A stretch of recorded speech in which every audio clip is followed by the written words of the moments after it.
Hey everyone, Eric Nelson here once again, and thank you for tuning into my YouTube channel.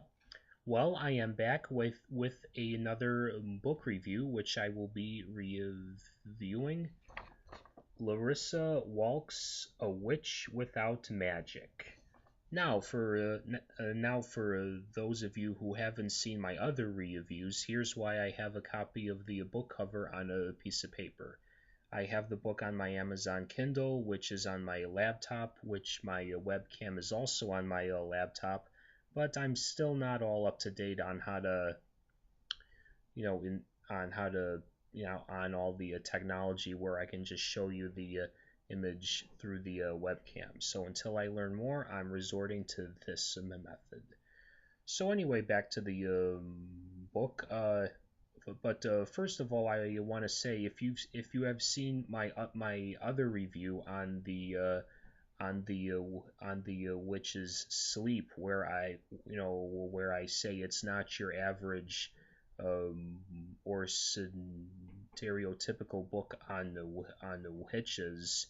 Yeah, this book, compared to the witch's sleep is. I mean, it's not 100% stereotypical on the witches, but it is, very entertaining, and also it does tackle, you know, some current issues with the, on how people see witches, sort of like dealing with the religious views on the witches. But before I get into that, let's get into the main plot of the story.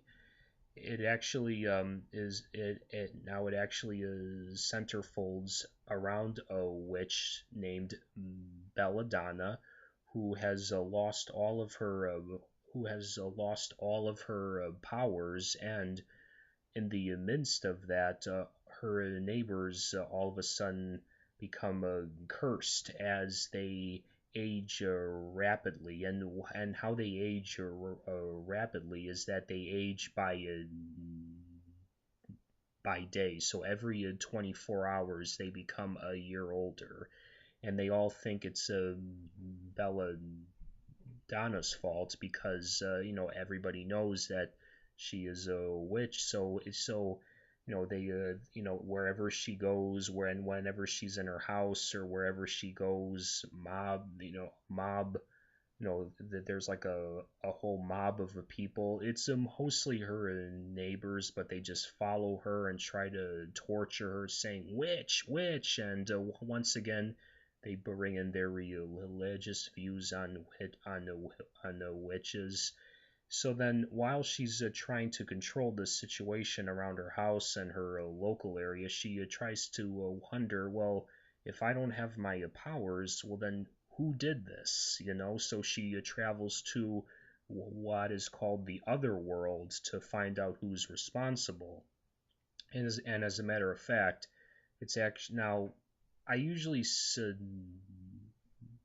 at this point where I'm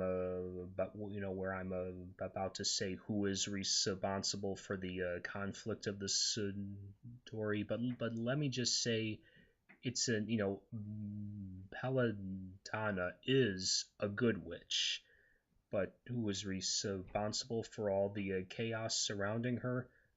A bad witch. Kind of like the Wizard of Oz. There is a good witch and a bad witch. And in this case, well, in a witch without magic, it's actually what is called a dark witch. So a dark witch is what's causing all this chaos. But since her magic is gone, how will she defeat the dark witch? Well, now this is where I stop, and it's up to you, the reader, to find out how. Now, back to the religious point of views. Basically, the in the book, as it tells the fictional part of the story, Larissa Walken talks about the views of witchcraft through Christianity, as well as Wicca. I'm sorry if I just said that wrong, but through basically it's like how different religions see witchcraft. Do they see it as evil? Do they see it as where it's like, well, I wouldn't agree with that, but yeah, I'm not gonna do anything as long as it doesn't harm me. Or do they see it as actually a, a good thing? So it's basically, whether you agree with the witchcraft or not, I think you will enjoy this book. If you want to be entertained, even if you don't like witchcraft, pick this up. Like how I did on my Amazon, or hopefully anywhere else.